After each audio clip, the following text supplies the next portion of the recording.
Than the care center. Oh! Ryan Newman came down and everybody behind piles up.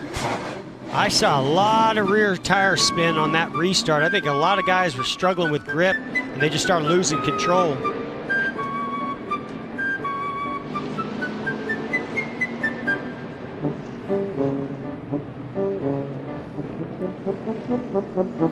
Three drivers made it out in front unscathed: Hamlin, Almirola, and Blaney. So you're going to watch Ryan Newman on this replay as we try to figure out what happened. He's the second car on the outside.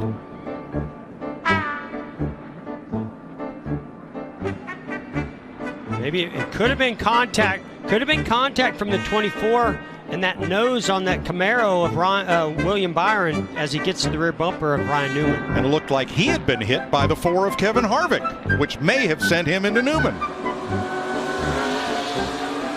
He was already, you could see William Byron was already out of shape as Kevin Harvick made contact with the 24.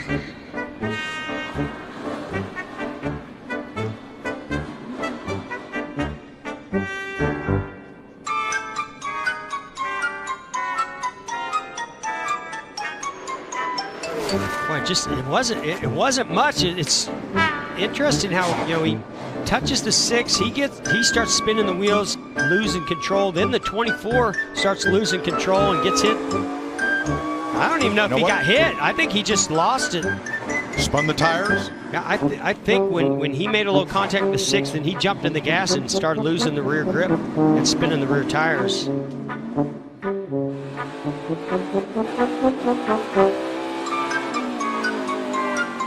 Certainly no wheel spin there on Jimmy Johnson. He had plenty of grip. Unfortunately, yeah, he didn't make too much contact. He might be all right.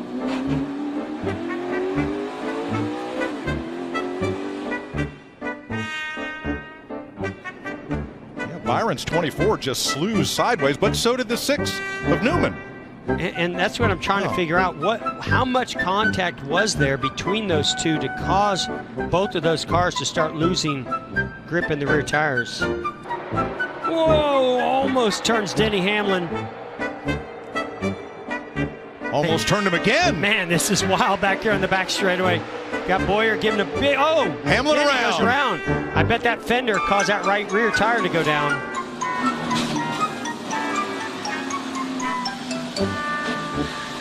Logano in it again. This one's going to take the 48 of Jimmy Johnson out this time. Well, we got one, maybe 2 cars that just crossed the line that might be left in this race. Wow. 2.5.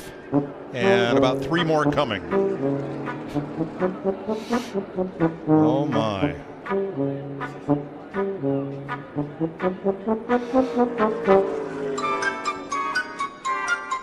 Huge push come from Clint Boyer and Joey Logano to the rear bumper of Chase Elliott. Sends the 11, Denny Hamlin, into turn 3. Watch this car just go around. You know that that's a tire that went down. Had to be. Hamlin has said on the radio he lost the right rear. Well, and he was afraid of that. That's what that conversation between him and his crew chief, Chris Gabehart. They're worried about that tire rub.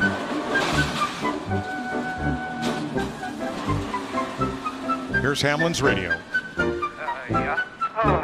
Yeah. I mean, I felt the turn line too. I was trying to hold on. No chance. Oh, I've seen it. You did a hell of a job. Hold on while you did, man. Well, they'll meet up as the care center, as Denny prophetically said a bit earlier. Jeff, there's another big consequence to this, is that these cars are the secondary backups for the Daytona 500 for many, well, they were, for many of these teams. Well, it just puts more pressure on all these teams and drivers, especially when they go into the duels on Thursday. You're just not going to be, you don't want to ever give up that primary car, especially the Daytona 500 car, but it just kind of starts limiting down your options as you go into the week and in practice too. And look here, look at that heart rate monitor now of Jimmy Johnson, all the way up to 130. That's the highest we've seen it go in this race so far. This out as Denny Hamlin goes around in front of the field on overtime.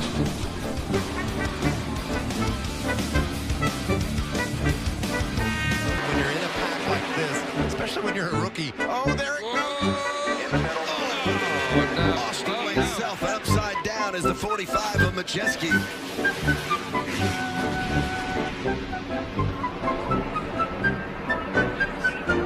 So he gets back on his tires here. That thing's square on the roof. What a shame. At the time, Majeski and his truck comes to a stop. You just know with all that movement. As we go back to the highlights. A push is probably the beginning, and yes, there it is. Todd Gillen in back of the... That's Fogelman in the 0-2, wasn't it? Yeah, and then, man, he just... Majeski just turned sideways down the front, and it just tipped right over. NASCAR does so much work in the wind tunnel to have flaps, air flaps, different panels on the truck that blow away that is supposed to prevent that. But bumping through the tri-oval here is the sketchiest place to do it. And you see that big set that you saw that white truck make right there. He needed room to save it. And you try to do everything you can to not run into other cars. You try to do everything you can to keep your truck going straight. And unfortunately, wrong place at the wrong time for time. 9 trucks involved. There's the push. And this in the trial was just not the ideal place this time of the race, especially. But it's hard to make it work through there, isn't it? Yeah, and it's just not the spot to do it. And these are some of the mistakes that will be made throughout this race. As these drivers have more and more experience, they realize, hey, don't touch each other going through that tri-oval. It is a decent turn, and it doesn't have the banking that turns 1, 2, 3, and 4 have. It's quite a bit flatter, so the car's not compressed into the racetrack, loaded like you really want it to. It's an uneasy feeling, especially when someone's tagging you in the back bumper. Although he didn't do it in a malicious way, he was doing it trying to move his lane forward and trying to, ultimately gain some stage points. But unfortunately, some cars are more stable in those spots than others, and some lessons learned the hard way here. Yeah, really hard for Todd Majeski. Todd Gillen will go on to race, but learn a valuable lesson. A couple of guys made some amazing moves to get low on the racetrack and missed this mess. But it isn't over. I feel like this race is out of control. I don't know what you're thinking. Rhodes in it. Oh, there goes Rhodes. Contact. Big right, come on, straight up, straight up, straight up, straight up, straight up. Go straight, man. Come on, straight. Keep coming straight. Keep coming straight. Get up. So many involved. Jesse Little, the 97 around. The 13 of Johnny Sauter in it as well. Sheldon Creed. There's Tyler Ankrum in the 26. And Ben Rhodes. And watch it. This is how it started.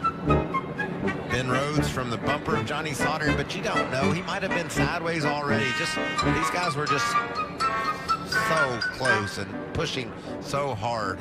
Yeah, you're pushing 3 wide, and as we can tell over and over again, when a car gets to another back bumper, they just become unstable. And yeah, it's a bad spot for the 99 of Ben Rhodes to be in. He had the 98 door-to-door with him, which is the most unstable your car is going to be, and then a push comes behind you. Play here as he makes it through as well.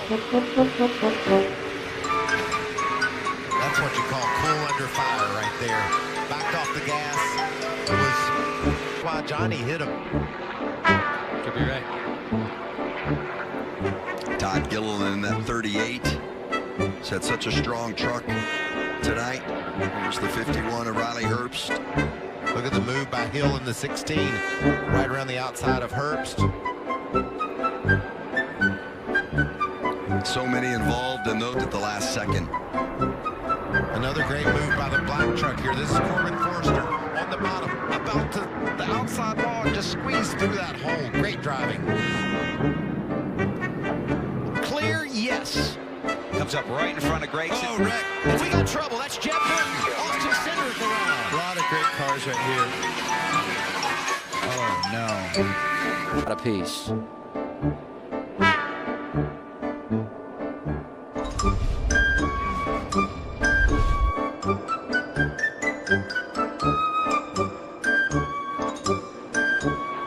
It's Noah in the 9.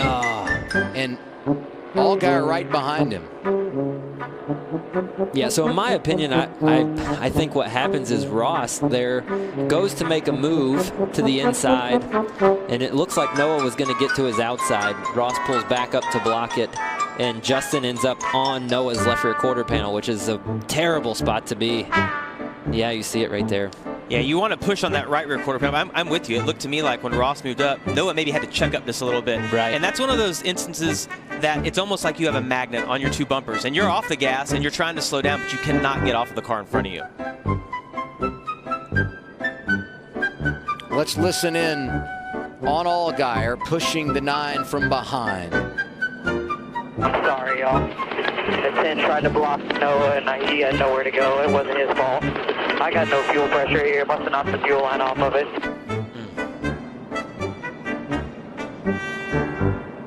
Did you see the hood on Noah's car come up? It looked like it was destroyed, and then it laid right back down.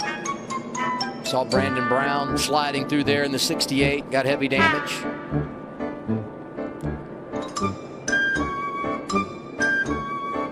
Yeah, you see here Ross is cheated down a little bit. Austin pulls down as well. Ross pulls back up.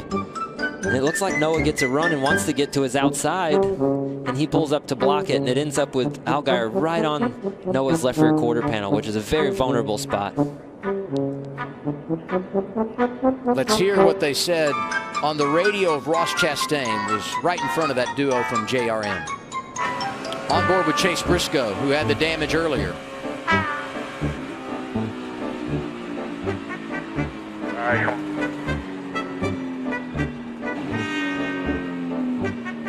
He's on the brakes. I think there is a possibility. Okay. I thought they were going to be pretty tight to be able to make it here on fuel, and there's trouble. Gregson around into Allgaier. What a hit for Hemrick and Cindric as well.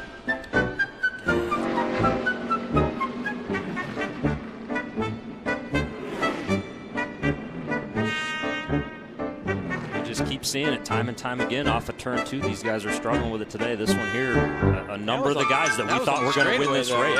Yeah. Well, and that takes me right to the point we just made. Who's good on fuel, who's not? These caution laps going to be huge for those teams out front. Right, exactly. He's saving as much as he can right now. That's Myatt Snyder on the outside of the 9 there. Let's see another replay of that from another angle.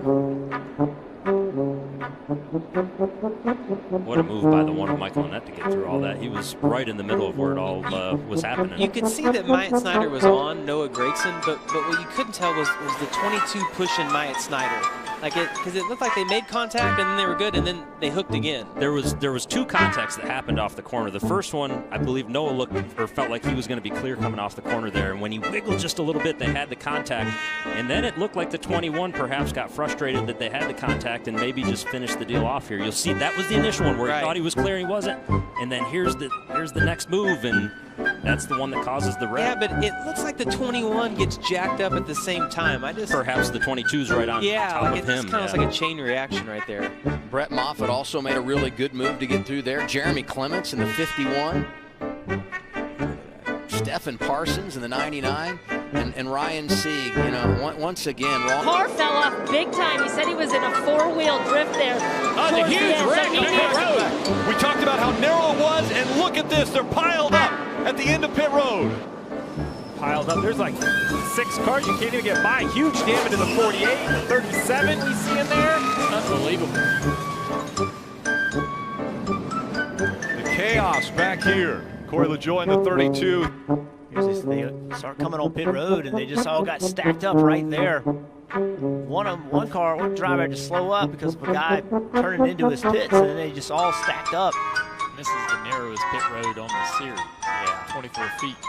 And the cars in their pit boxes taking up the majority of that, or some of that. And when a car does get slowed down, it's a chain reaction, a domino effect that starts way up here. And then look at the cars. There's nowhere for these guys to go because of how narrow that pit road is. It affected so many cars. Another look, but again, Steve mentioned 3,500-pound car. Pinched between 2 of them. And the amazing thing is he crawled out of there and was getting out of the way. Just moments ago, responding to his crew, he said, "I'm all right," but you could tell he was trying to catch his breath. Flames rolling out from the right front of that car. Let's take a look at the replay. Oh, such a nasty, nasty angle into turn 3. One of the fastest parts of the racetrack for these guys. And, you know, it's just, there's no practice. It's a green racetrack. It's incredibly abrasive. We've seen this track just destroy tires throughout a tire test.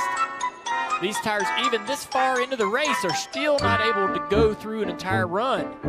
Steve, you talked about it, how this track has grooves in it, and it's like a cheese grater to these tires, and takes quite a while for this place to work in. There's been no laps on it. Drivers, how scary is that when you see the flames rolling out from under the hood and you're strapped in? But the control of this race changed on that green flag. Oh, hard into the wall! Denny Hamlin from the lead slams into the wall.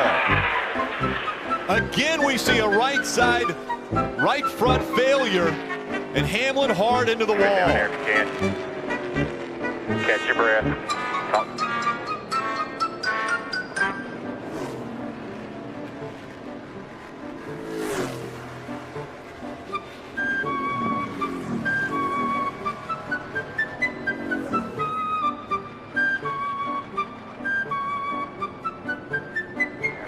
Catch your breath.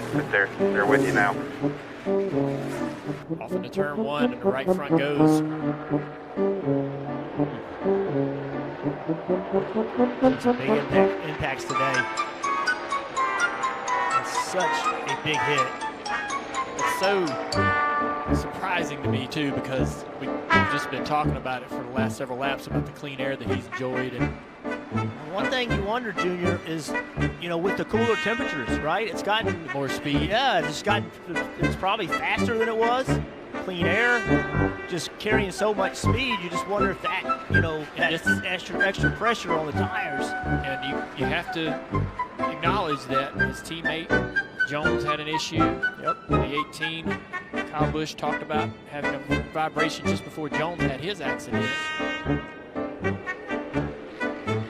I really wish we could show you what this racetrack surface looks like and how those grooves are cut into it.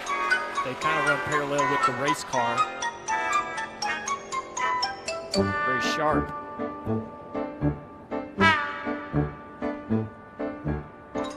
Yeah, 26 laps on that right front tire.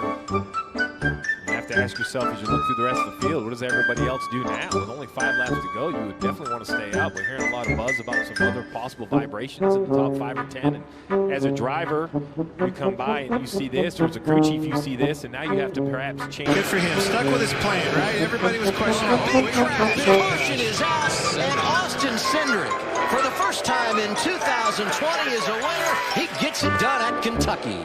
Earlier in the race, the 22 car got up in that. When you got up at where that sheen is in that traction compound, it's like they couldn't react.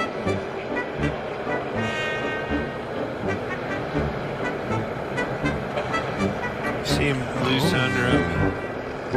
His car on the outside got loose underneath of him, going for him. You're trying to make up time, you're out of time. Jeez, last what a lap, hit. that is a shot right there. That car completely off the ground. And that's, you know, Mario Goslin, equipment, a team that doesn't have the resources and got to race again tomorrow night. Very difficult situation for them. That was a shot. His brother Dylan shares time in that race car, and good family operation from up in Winston-Salem, North Carolina.